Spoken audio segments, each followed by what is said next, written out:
Viewers, welcome to metro style. வீடியோக்குள்ள போகிறதுக்கு முன்னாடி நம்மளோட சேனலை சப்ஸ்கிரைப் பண்ணாதவங்க சப்ஸ்கிரைப் பண்ணிட்டு கொஞ்சம் சப்போர்ட் பண்ணுங்க. வாங்க வீடியோக்குள்ள போகலாமா? கார்த்தி ரேவதி சீரியல்ல என்ன நடந்துட்டு இருக்குன்னு பார்க்கலாமா? அப்போ நம்ம ரேவதி வந்து கார்த்தி கட்டின வீட்டை பார்த்துட்டு அங்க இருக்கிற ஒரு விஷயத்தையுமே ரசிச்சு பார்த்துட்டு இருக்காங்கன்னே சொல்லலாம். மாமா, இங்க இருக்கிற ஒரு திங்ஸுமே எனக்கு ரொம்ப பிடிச்சிருக்கு மாமா. ஆமா ரேவதி, உனக்கு என்ன பிடிக்கும் என்ன பிடிக்காது அப்படின்னு சொல்லிட்டு பார்த்து ஒன்னா பண்ணிருக்கேன் அப்படின்னு சொல்லிட்டு கார்த்தி ஒரு பக்கம் சொல்ல, இந்த பக்கம் சந்திரகலா வந்து சிவனானி கிட்ட சொல்றாங்க, இங்க பாருங்க, காலையில இருந்து இந்த ரேவதியோட நடவடிக்கை எல்லாம் சரியே இல்லை அப்படின்னு சொல்லிட்டு இருக்கும்போது, பார் சந்திரா, நீ எதுக்காக கவலைப்படுற? அதுக்காக தான் ஆள் அனுப்பியிருக்கல, கொஞ்ச நேரத்துல என்ன விஷயம் ஏது விஷயம்னு நம்மளுக்கு தெரிய வந்துடும் அப்படின்னு சொல்லிட்டு இருக்க. அந்த ஆள் தான் சிவனாடிக்கு கால் பண்றாங்க. சார், நீங்க சொன்னது கரெக்ட் தான் சார். கார்த்தி புது வீடு கட்டியிருக்கான்ல, அந்த வீட்டுல தான் சார் அவனோட கார் நிக்குது. நம்ம சிவனாடி சந்திரகலாக்கு தான் கால் பண்றாங்க. சந்திரகலா, நீ சந்தேகப்பட்டது என்னமோ சரிதான், ஒருவேளை நீ சொன்ன மாதிரி ரேவதி அங்கதான் கூட்டிட்டு போயிருப்பானா அந்த கார்த்தி அப்படின்னு சொல்லிட்டு இருக்கும் போது, சந்திரகலா வந்து சரி வாங்க நம்ம நேரா போய் பார்த்துட்டு வந்துடலாம் அப்படின்னு சொல்லிட்டு நேரா கார்த்தியோட வீட்டுக்கு தான் சிவனாடியை கூட்டிட்டு போயிட்டு இருக்காங்க.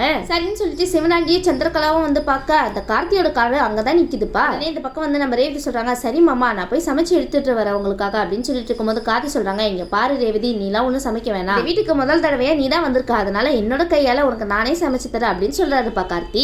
ரேவதி, இந்த மாதிரி ஒரு ஹஸ்பண்ட் கிடைக்க கொடுத்து வச்சிருக்கணும். நீங்க என்ன மாமா சொல்லிட்டு இருக்கீங்க? நீங்க சமைக்க போறீங்களா? நான் வேணா உங்களுக்கு ஹெல்ப் பண்ணவா அப்படின்னு சொல்லி கேட்டுட்டு இருக்கும்போது, அதெல்லாம் ஒண்ணு வேணா ரேவதி, நீ சும்மா பக்கத்துல நின்றாலே போதும் அப்படின்னு சொல்லிட்டு இருக்கும்போது நம்ம கார்த்தி சமைக்க ஆரம்பிச்சிடறானே சொல்லலாம்ப்பா. அப்படின்னு சொல்லிட்டு நம்ம ரேவதி கார்த்தி மெய் மருந்து பார்த்துட்டு இருக்காங்கன்னே சொல்லலாம். ஒரு வழியா நம்ம கார்த்தி சமைச்சலாம் முடிச்சுட்டாருப்பா. கார்த்தி சொல்றாங்க, வா ரேவதி சாப்பிடலாம் அப்படின்னு சொல்லிட்டு இருக்கும்போது நம்ம ரேவதி சொல்றாங்க, சரி மாமா வாங்க நம்ம உணவே சாப்பிடலாம் அப்படின்னு சொல்லிட்டு இருக்கும்போது, இல்ல ரேவதி சாப்பிடு, அதை பார்த்து நான் ரசிக்கணும் அப்படின்னு சொல்லிட்டு இருக்காருப்பா. அப்ப நம்ம ரேவதி சாப்பிட்டுட்டு இருக்காங்க. ரொம்ப கம்மியா சாப்பிடறத பார்த்துட்டு நம்ம கார்த்தி கேட்கறாங்க, என்ன ரேவதி இவ்வளவு கம்மியா சாப்பிடுற அப்படின்னு சொல்லிட்டு அவர் கையாலேயே ஊட்டி விடுறாருப்பா. உடனே நம்ம சந்திரகலா வந்து இவங்களை என்ன பண்ற பாருங்களேன் அப்படின்னு சொல்லிட்டு இருக்கும்போது, உடனே சிவனாண்டி நம்ம சந்திரகலாவை தடுக்கிறாங்கன்னே சொல்லலாம். இங்க பாரு சந்திரகலா, கொஞ்சம் அமைதியா இரு, நம்ம ஃப்ரெண்ட் ஒரு சைடு போனா அவங்க கண்டிப்பா நம்மள கண்டுபிடிச்சிருவாங்க, வா நம்ம பின்னாடி சைடா போய் பார்க்கலாம் அப்படின்னு சொல்லிட்டு பின்னாடி வழியா போய் பார்க்க போறாங்கப்பா. அப்படின்னு சொல்லிட்டு பின்னாடி போய் விண்டோ ஓபன் பண்ணி பார்த்தா நம்ம கார்த்தி ரேவதிக்கு ஊட்டி விடுறத பார்த்துட்டு பயங்கரமா ஷாக் ஆகுறாங்கன்னே சொல்லலாம் இந்த சந்திரகலா.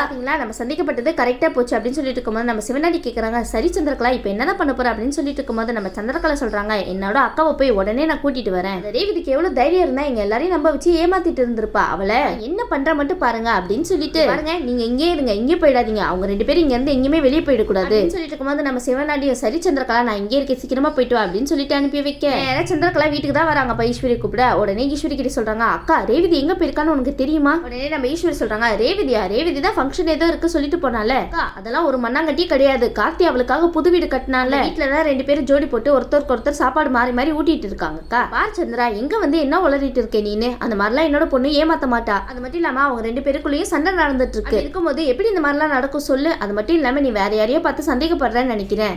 என்னக்கா என்னோட பேச்சுல உனக்கு நம்பிக்கை இல்லையா அப்படின்னு சொல்லிட்டு இருக்கும்போது நம்ம ஈஸ்வரி சொல்றாங்க, இங்க பாரு சந்திரா, இனி நீ என்ன சொன்னாலும் நான் உன்னை நம்பவே மாட்டேன் அப்படின்னு சொல்லிடுறாங்கப்பா. ஏற்கனவே பாரு மாமாவோட விஷயத்துல எல்லாம் என்ன சொல்லிட்டு இருந்த, ஆனா மாமா மேல எந்த தப்புமே இல்ல, அதனாலதான் இப்ப கூட சொல்றேன், நீ ரேவதியை பத்தி தப்பா புரிஞ்சு வச்சிருக்க, அதனாலதான் நீ இந்த மாதிரிலாம் வந்து சொல்லிட்டு இருக்க, இதுக்கப்புறமா உன்னை நான் நம்ப மாட்டேன் அப்படின்னு சொல்லிட்டு இருக்கும்போது உடனே வந்து சந்திரகலா சொல்றாங்க, அக்கா நான் சொல்றது தயவு செய்து கேளுக்கா, இப்பதான் அவங்க ரெண்டு பேரையும் அந்த வீட்டுல வச்சு நான் பாத்துட்டு வரேன். கார்த்தி ஐயா ரேவதி அம்மாக்கு சாப்பாடு ஊட்டுறது என்ன, இந்த ரேவதி அம்மா கார்த்தி ஐயாக்கு சாப்பாடு ஊட்டுறது என்ன, அப்பப்பா இந்த கன்றாவியான கண் கொள்ள காட்சியெல்லாம் நான் பார்த்துட்டு தான் வந்திருக்கேன், ரெண்டு கல்லாலையும் பார்த்துட்டு வந்ததா உங்ககிட்ட இந்த மாதிரி நான் சொல்லிட்டு இருக்கேன், ஒழுங்கு மரியாதையே என் கூட வாக்கா, சொல்றத நம்புக்கா, இந்த தடவை மட்டும் என்ன நம்புக்கா, அவங்க ரெண்டு பேரையும் கை கலமா நான் மாட்டு வைக்கிற பாரு அப்படின்னு நம்ம சந்திரா சொல்லிட்டு இருக்கும்போது உடனே ஈஸ்வர் சொல்றாங்க, இங்க பாரு சந்திரா, நீ வேற யாரையோ பார்த்துட்டு தப்பா நினைக்கிறேன், சொல்றது கேளு, நீ கொஞ்ச நேரம் அமைதியா இருக்க அப்படின்னு சொல்லிட்டு இருக்கும்போது உடனே சந்திரா சொல்றாங்க, அக்கா ஏன்க்கா இந்த மாதிரிலாம் பண்ணிட்டு இருக்கேன் நீனு, மாமாவோட விஷயத்துல ஏதோ தெரியாதலமா உளறிட்டேக்கா, என்ன மன்னிச்சிருக்கா, ஆனா இந்த விஷயத்துல நான் சொல்றது 100க்கு 100 உண்மைக்கா, வாக்கா ப்ளீஸ்கா அப்படின்னு சொல்லிட்டு காலில் உழுவாத குறைய கெஞ்சிட்டு இருக்காங்க சொல்லலாம். நம்ம ஈஸ்வர் சொல்றாங்க, என்ன சந்திரா நான் வரமாட்டேன்னு சொல்லிட்டு இருக்கேன், நீ என்ன குழந்தை மாதிரி அனுப்பிடிச்சிட்டு இருக்கா, போ சந்திரா அப்படின்னு சொல்லிட்டு இருக்கும்போது, அக்கா ப்ளீஸ்கா இந்த ஒரே ஒரு தடவை வாக்கா, நான் சொல்றதெல்லாம் உண்மைக்கா, கண்டிப்பா இந்த ரேவதியும் கார்த்தியும் கையும் களமா நம்ம கிட்ட மாட்ட போறாங்க அப்படின்னு சொல்லிட்டு இருக்கும்போது, சொன்ன நீ கேட்கவா போற, வந்து தொலை அப்படின்னு சொல்லிட்டு நம்ம சாமுண்டீஸ்வரி சந்திராவும் கிளம்புறாங்கன்னே சொல்லலாம். உடனே வந்து சிவனாண்டி நினைச்சிட்டு இருக்காரு, என்னடா இது இந்த சந்திரா போய் இவ்வளவு நேரம் ஆச்சு, அவ போன வேகத்துக்கு இந்நேரத்துக்கு அவ அக்காவை தரன்னு இழுத்துட்டு வந்திருப்பான்னு பார்த்தா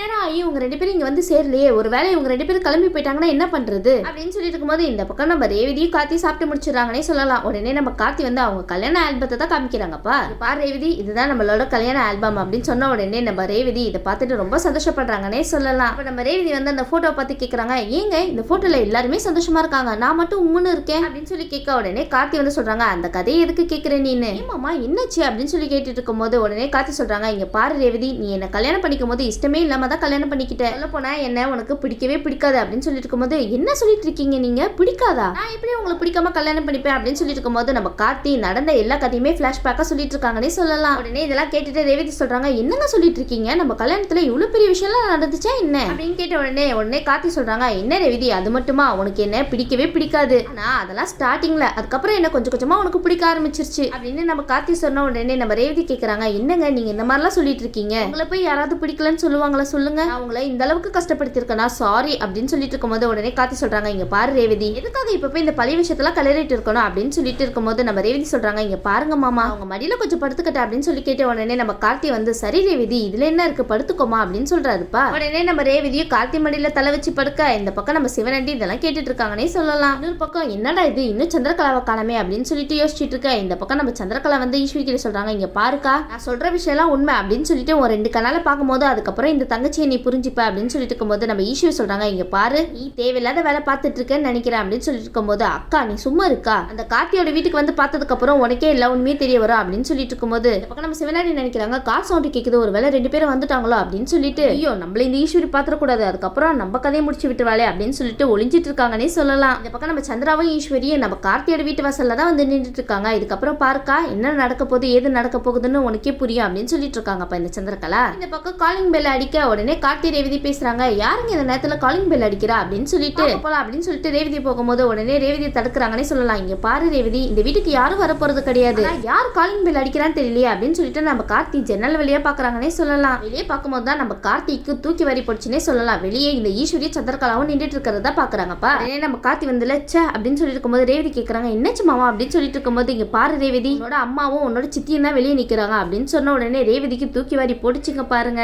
ஐயோ என்ன மாமா சொல்லிட்டு இருக்கீங்க, என்னோட சித்தி அம்மாவும் வந்திருக்காங்களா, போச்சு வசமா மாட்டிக்க போறோம், இப்ப என்னங்க பண்றது அப்படின்னு சொல்லி கேட்டுட்டு இருக்காங்க. கண்டிப்பா இது எல்லாமே உன்னோட சித்தியோட வேலையா தான் இருக்கும், பின்னாடியே ஃபாலோ பண்ணிட்டு தான் வந்திருப்பாங்கன்னு நினைக்கிறேன் அப்படின்னு சொல்லிட்டு இருக்கும்போது, ஐயோ சரி மாமா இப்ப என்னதான் பண்றது அப்படின்னு சொல்லி கேட்டு இருக்கும்போது, நீ வந்து உள்ள போய் எங்கயாவது மறைஞ்சுக்கோ ரேவதி அப்படின்னு சொன்ன உடனே நம்ம ரேவதியும் ஒரு ரூமுக்குள்ள போய் மறைஞ்சுக்கிறாங்கன்னே சொல்லலாம். உடனே நம்ம கார்த்தி வந்து டோர் ஓபன் பண்ண சந்திரகலா கேக்குறாங்க, ரேவதி எங்கடா அப்படின்னு சொல்லி கேட்டுட்டு இருக்காங்க. ரேவதியா அவங்க இதுக்காக இங்க வரணும் அப்படின்னு சொல்லி கேட்டு இருக்கும்போது, நீ ஒண்ணு போய் சொல்லாத புரியுதா, அவ இங்கதான் இருக்கானே எனக்கு நல்லாவே தெரியும், நீ வாக்கா உள்ள அவளை கையங்காலமா புடிச்சு இழுத்துட்டு வரேன் பாரு அப்படின்னு சொல்லிட்டு உள்ள போய் தேடிட்டு இருக்காங்கன்னே சொல்லலாம் இந்த சந்திரகலா. அப்ப நம்ம ரேவதி எங்கேயுமே இல்லன்னே சொல்லலாம். உடனே சிவனாண்டி இதெல்லாம் பார்த்துட்டு, எங்கடா போனா இந்த ரேவதி இவ்வளவு நேரமா இங்க தானே இருந்தா, அதுக்குள்ள எங்க போனா, கண்டிப்பா இந்த வீட்டுக்குள்ள எங்கேயாவது அவ மறைஞ்சிருக்கணும் அப்படின்னு சொல்லி நினைச்சிட்டு இருக்கும்போது ஈஸ்வரி வந்து கார்த்திகிட்ட கேக்குறாங்க, இங்க பாரு கார்த்தி ஒழுங்கு மரியாதையே உண்மையா சொல்லு, இந்த ரேவதி இந்த வீட்டுக்கு வந்தாளா அப்படின்னு சொல்லி கேட்டு இருக்கும்போது, இங்க பாருங்க பொண்ணு எல்லாம் இந்த வீட்டுக்கு ஒண்ணு வரல, உங்க தங்கச்சி தான் தேவையில்லாம இங்க கூட்டிட்டு வந்து எங்க மேல சந்திக்கப்பட்டு இருக்காங்க அப்படின்னு சொல்றாருப்பா. அது மட்டும் இல்லாம ஏற்கனவே உங்ககிட்ட சொல்லியிருக்கேன், இந்த ரேவதியை நான் வந்து கல்யாணம் பண்ணிக்க மாட்டேன், அவ கூட பேசவும் மாட்டேன் அப்படின்னு உங்ககிட்ட நான் ஏற்கனவே சொல்லியிருக்கல, அப்படி இருக்கும்போது ரேவதி எதுக்காக நான் இந்த வீட்டுக்கு கூட்டிட்டு வரணும் சொல்லுங்க அப்படின்னு சொல்லிட்டு கார்த்தி கேட்ட உடனே ஈஸ்வரன் நினைக்கிறாங்க, ஆமா கார்த்தி தான் ஏற்கனவே நம்ம கிட்ட சொல்லியிருக்கான்ல என் பொண்ணு கூட பேச மாட்டேன் பழக மாட்டேன் அப்படின்ட்டு. அது மட்டும் இல்லாம எங்க 2 பேருக்குள்ளேயும் ஒரு டீலிங் போயிட்டு இருக்கு, இந்த கோயில் கும்பாபிஷேகம் நல்லபடியா நடக்கணும்னா என்னோட பொண்ணை பார்க்க கூடாது பேசக்கூடாது அப்படின்னு அவன் கிட்ட நான் சொல்லியிருக்கேன். அப்படி இருக்கும்போது கார்த்தி கண்டிப்பா இந்த மாதிரிலாம் பண்ண மாட்டான், தேவையில்லாம இந்த சந்திராவோட பேச்சு கேட்டுட்டு நம்ம தான் குழம்பிட்டு இருக்கோம் அப்படின்னு சொல்லிட்டு, சந்திரா இங்க இருந்து நீ வர போறியா இல்லையா அப்படின்னு சொல்லிட்டு நம்ம சந்திராவே மிரட்டுறாங்க இந்த ஈஸ்வரி. உடனே நம்ம சந்திரா நினைக்கிறாங்க, ஐயோ இந்த ரேவதி இந்த வீட்டுக்குள்ள தானே இருக்கா, எங்க இருக்கான்னு தெரியலையா அப்படின்னு சொல்லி நினைச்சிட்டு இருக்கும்போது ஈஸ்வரி சொல்றாங்க, இங்க பாரு சந்திரா கடைசியா சொல்ற ஒழுங்கு மரியாதையே என் கூட வர போறியா இல்லையா அப்படின்னு சொல்லிட்டு இருக்கும்போது சந்திரா சொல்றாங்க, அக்கா நான் சொல்றது கேளுக்கா ப்ளீஸ்க்கா,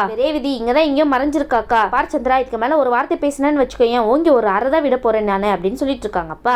ரேவதியும் இல்ல யாரும் இல்ல, நீ தான் தேவையில்லாம இந்த மாதிரி பிரச்சனை பண்ணிட்டு இருக்க, ஒழுங்கு மரியாதையே என் கூட வர போறியா இல்லையா, வர வர இதே வேலையா போச்சு அப்படின்னு சொல்லிட்டு சந்திரகலாவை தரன்னு இழுத்துட்டு போயிட்டு இருக்காங்கன்னே சொல்லலாம் நம்ம ஈஸ்வரி. உடனே சந்திரகலா வந்து ஈஸ்வரியோட கையை தட்டி விடுறாங்கன்னே சொல்லலாம், அக்கா நான் சொல்றதை நீ கேட்க மாட்டியா, கேட்ட உடனே நம்ம ஈஸ்வரி பதட்டம் அடிறாங்கன்னே சொல்லலாம். உடனே நம்ம சந்திரா கேக்குறாங்க, அக்கா என்னச்சுக்கா உனக்கு அப்படின்னு சொல்லி கேட்டு இருக்கும்போது, இல்லன்றதெல்லாம் பார்த்தா எனக்கு நெஞ்சு வெளியே வந்துரும் போல சந்திரா அப்படின்னு சொல்லிட்டு இருக்காங்கப்பா. பார் சந்திரா கடைசியா சொல்றேன், நீ என்னை வீட்டுக்கு கூட்டிட்டு போறியா இல்ல ஹாஸ்பிட்டல் கூட்டிட்டு போய் சேர்க்க போறியா அப்படின்னு சொல்லி கேட்டுட்டு இருக்காங்கப்பா. பாவம் நம்ம சந்திரகலாக்கு இதெல்லாம் கேட்டுட்டு என்ன பண்றது ஏது பண்றதுன்னு ஒண்ணுமே புரியலன்னே சொல்லலாம். உடனே வந்து ஈஸ்வரி சொல்றாங்க, இங்க பாரு சந்திரா உனக்கு என்ன ரேவதி இப்ப எங்க இருக்கா அப்படின்னு தானே தெரியணும், நீ சொன்ன மாதிரியே கார்த்தி வீட்டுக்கு வந்து பார்த்தாச்சு, ரேவதி இந்த இடத்துல இல்ல கரெக்டா, இப்போ ரேவதி எங்க இருக்கான்னு நான் உன்கிட்ட காமிக்கிறவா அப்படின்னு சொல்லிட்டு ஒரு இடத்துக்கு கூட்டிட்டு போயிட்டு இருக்காங்கன்னே சொல்லலாம் நம்ம ஈஸ்வரி. ஈஸ்வரி சந்திரகலாவை வேற எங்கேயும் கூட்டிட்டு போகல, நம்ம ரேவதி பர்த்டே பார்ட்டின்னு சொல்லிருப்பாங்க அவங்க ஃப்ரெண்டுக்கு, அந்த இடத்துக்கு தான் கூட்டிட்டு போய் காமிக்கிறாங்க நம்ம சந்திரகலாவை. உடனே ஈஸ்வரி வந்து அந்த இடத்துக்கு கூட்டிட்டு போய் காமிக்க நம்ம ரேவதி அவங்க ஃப்ரெண்டு கூட பர்த்டே செலிப்ரேஷன் பண்ணிட்டு இருக்காங்கன்னே சொல்லலாம். உடனே இதெல்லாம் ஈஸ்வரி பார்த்துட்டு சந்திரகலா வெளுத்துட்டு வந்து காமிக்கிறாங்க, அங்க பாரு அங்க இருக்கிறது யாருன்னு பாத்தியா, கார்த்தி வீட்டுல தான் ரேவதி இருக்கா அப்படின்னு சொன்னல, ஓ இங்க இருக்கிறது யாரு அப்படின்னு சொல்லிட்டு நம்ம ஈஸ்வரி கேட்க நம்ம சந்திரகலாக்கு ஒண்ணுமே புரியலன்னே சொல்லலாம். என்னடா இது இப்பதானே இந்த ரேவதி அவன் வீட்டுல இருந்தா